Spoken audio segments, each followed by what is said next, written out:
Have you ever had the experience of arriving to a new city and thinking to yourself, this is not what I expected?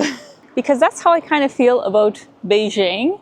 And I don't mean it in like a particularly good or bad way, to be honest. It's just different than what I was expecting. I tried my best not to watch any sort of like, other YouTubers' vlogs about the city because I wanted to have my own, first impressions. So while I do know some of the main sites that they have here, I didn't really see other people's experiences of the city.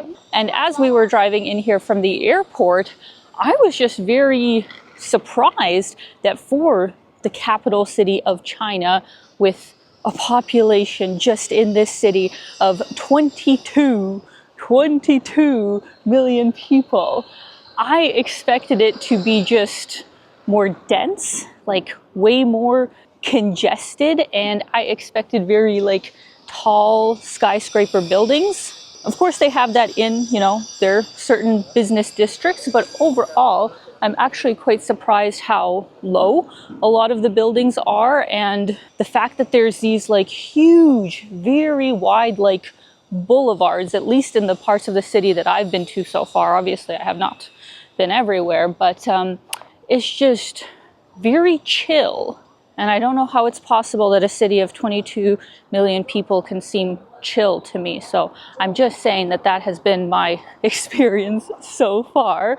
But why I am here is that I was actually invited by the Embassy of China in Canada on a press trip about Canadian-Chinese relations. And I will be getting some inside looks to some very interesting industries, here in China, and getting to see some places that I wouldn't have the opportunity on my own. So I'm very grateful for the invitation and very excited to share it with you guys. But that's actually in a couple of days. At the end of this vlog, I decided to arrive a few days early because I wanted to experience the city for myself and see some of the, main touristic and historic sites. So that is what we are going to do today.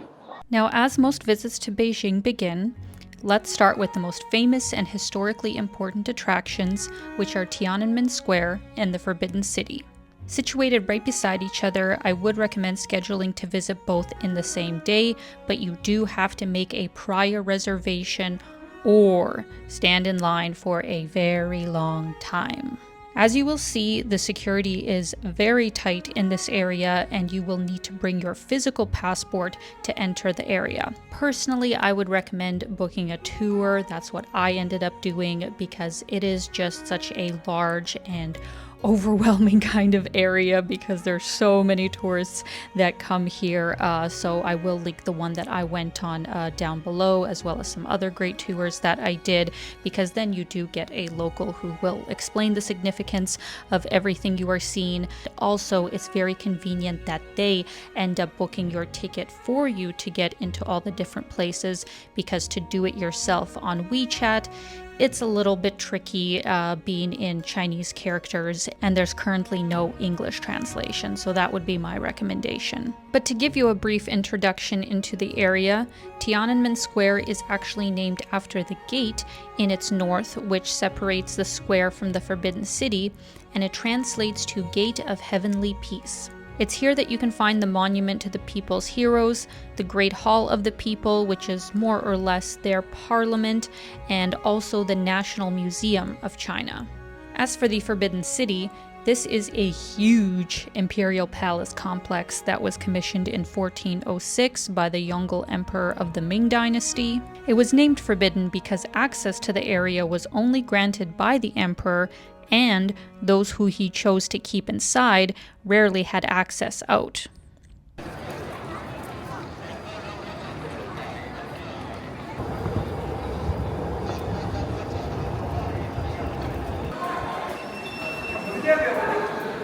I know some people will appreciate this, so let me show you guys, even though I have shown it in other videos. When you are in China, you have to download Alipay and WeChat. It will make your life so much easier, and they're really the main payment methods. But what some people don't know is that you can also buy your metro tickets, or like order a taxi, which is, you know, Didi right there. You can do basically everything you need to do from Alipay. It's a super helpful app. So first you have to sign up for a transit app, which I already have, and it automatically tells the location that you are in. So here, for example, it already knows that we are in Beijing. So here is my Beijing Metro card. You also have like a separate one for the bus, which I actually have not set up because I haven't taken the bus. And then there's also like the taxi function, which is directly connected to Didi. So today we are doing the metro. All you have to do is scan the QR code when you go in, and also scan it when you go out, and it will deduct automatically from your Alipay.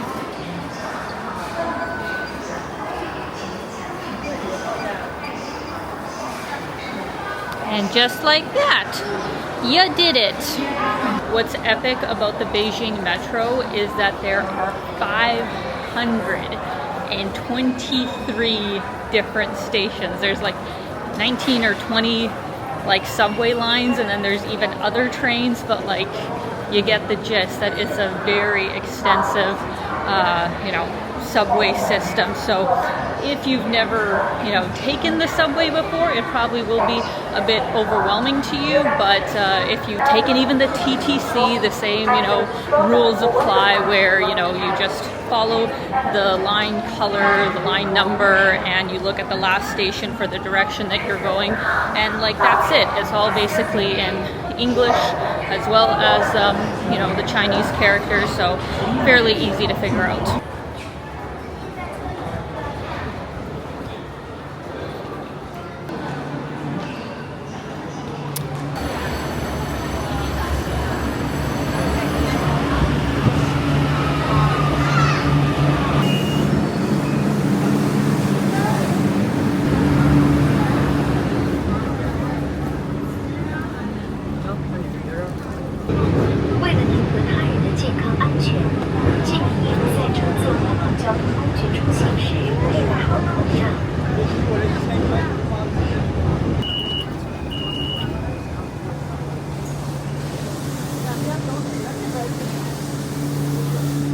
Alright, so now I'm gonna scan to exit. And there we go. And my Alipay will automatically deduct 3 yuan. At least that's been how much I've been charged the last times. I think it's 3 for wherever you go, which is like 50 US cents. Super reasonable.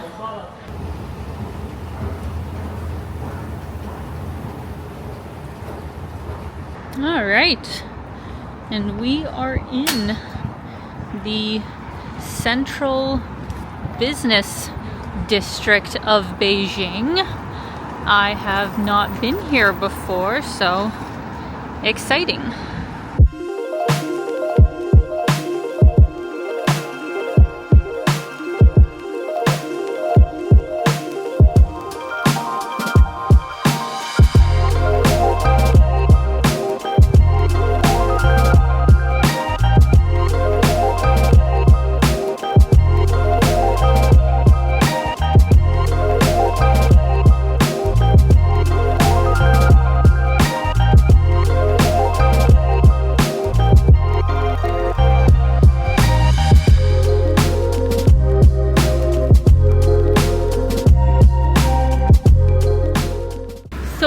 Interesting about this business district is that they have a lot of construction going on, like kind of all over the place.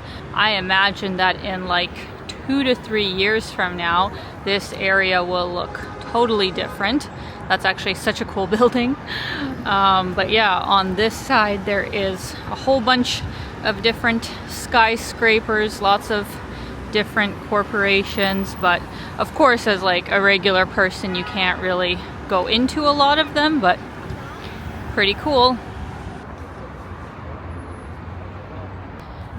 Y'all know me, I'm a big fan of fancy malls. So this one in the central business district called China World is supposed to be really, really good. Oh my god, even the door is fancy.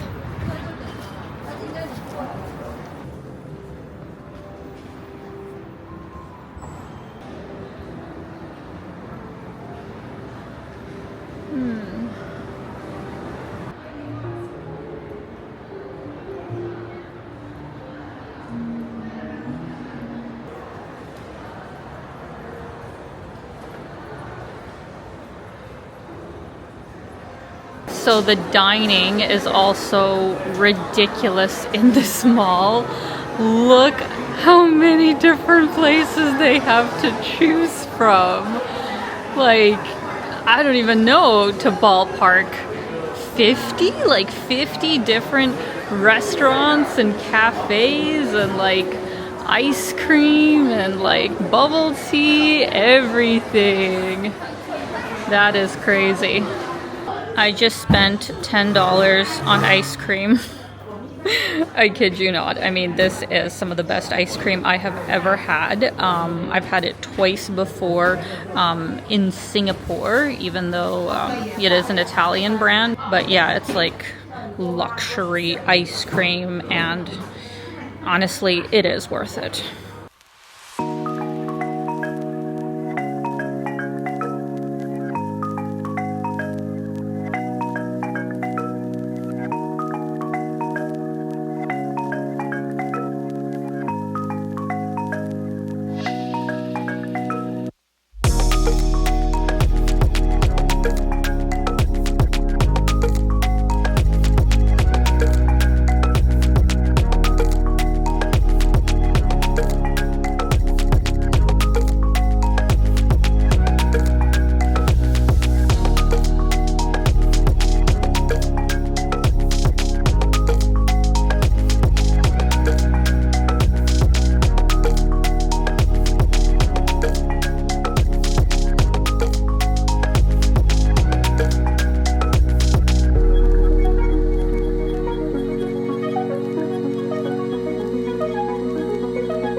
Now, you absolutely cannot come to Beijing, or Peking, I should say, as it used to be known and still is used sometimes, without trying Peking Duck. Look at this absolutely incredible presentation, guys. Like, what? I got the half duck portion as well, so if you got the full one, it would be double this, but this is more than enough for me. I'll be honest and say I don't know what all the different like sauces and condiments are other than the super obvious ones, but I'm super excited to try it. So for those of you who haven't heard of Peking duck before, it is a very famous dish even from imperial times here in China. This was like what emperors ate, and it is its preparation that makes it extremely special. Most places take at least 48 hours to prepare the dish, and it kind of goes through these different rounds of like refrigeration, hanging the meat out to dry, and then a specific kind of oven to give its very crispy sort of skin. Obviously, I will begin with just some duck on its own, but look at this. The skin actually pops right off, which is interesting. It's almost like a little crust. I'll try a bit with both the meat and the crust all together.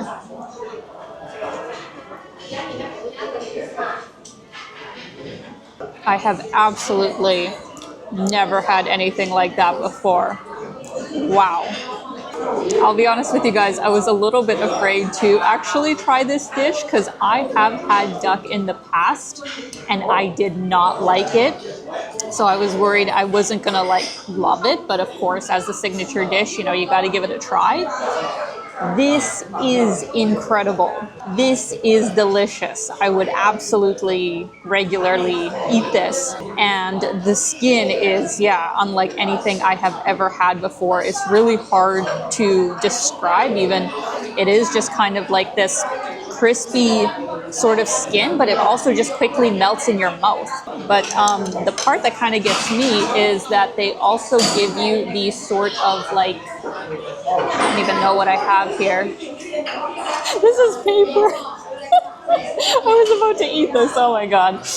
Oh, that's embarrassing. Okay, so this is the actual kind of like, I'm gonna call it a tortilla. I'm gonna call it a tortilla, even though that's not what it is. Oh, I feel like a very dumb North American right now, but it is what it is. All right, let's make ourselves a little sandwich here. Little wrap. This is surprising. This is like cantaloupe, I think. Mint. Mint is also very surprising. And I have no idea what this is, so let me try it. It tastes like strawberry jam. Okay, sure, why not? And for sauce, I don't know, I'll try whatever this yellow stuff is in here. We're just gonna hope for the best. I don't know if this is how you're supposed to do it. Let me know in the comments.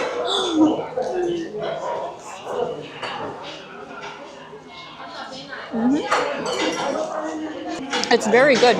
I actually like the sauce. It's almost like a mustard sort of flavor. Very rich, very flavorful. Well, guys, honestly, I could not ask for better. I literally did not think that I would love this dish this much, at least how they prepared it here. There was actually another place that I was going to go to that's like right next door that's supposed to be even more famous, but they had like a line out the door and I'm not going to sit, you know, for 30, 40 minutes just to get a table.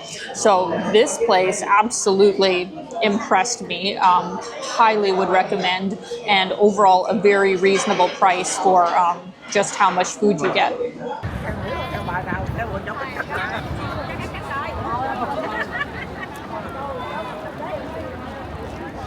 So one really interesting thing just happened, but I've noticed this as a general sort of impression of Beijing so far. Because this is, you know, obviously the capital city, this is the most tourist-friendly place that, you know, you could go to probably in the country.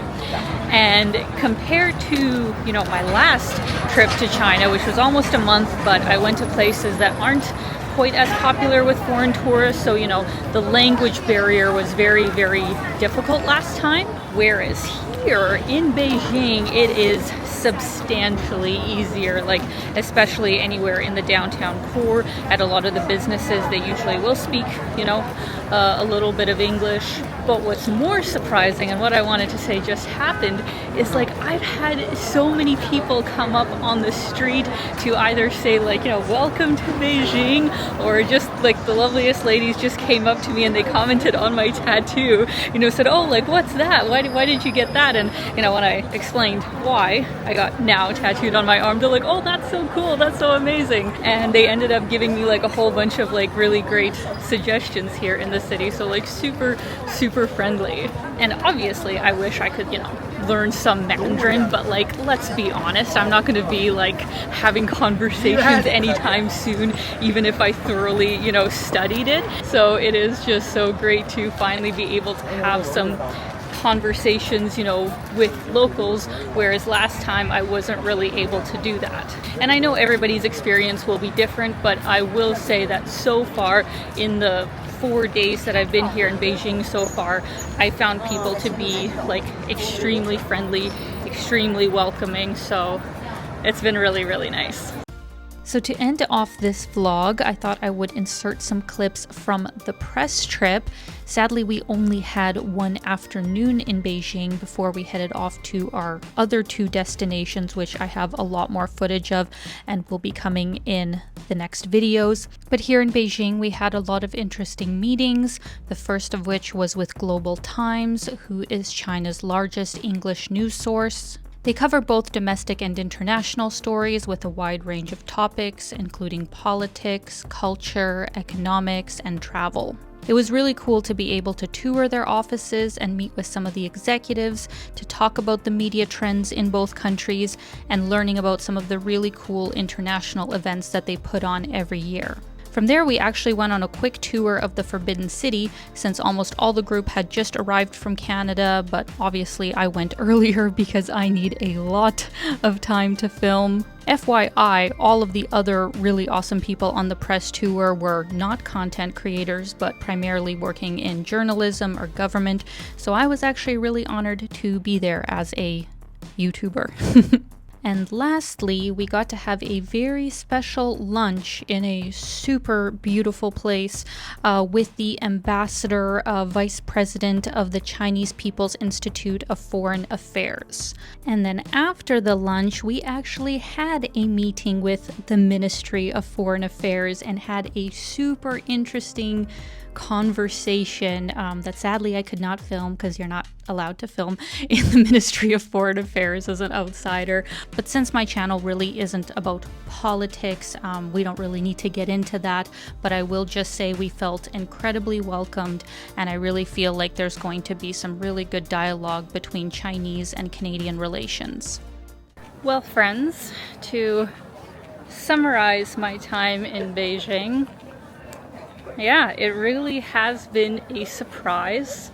It was very different than I was expecting, and now that I'm at the end of my trip, in a very good way. At first I thought it was, it's just different, but no, different in a good way. Now that I've been here quite a few days, I really enjoyed my time here. I absolutely would love to come back because, of course, there is just so much that I didn't get time to do, so I could easily spend a month here. I could easily live here for a while.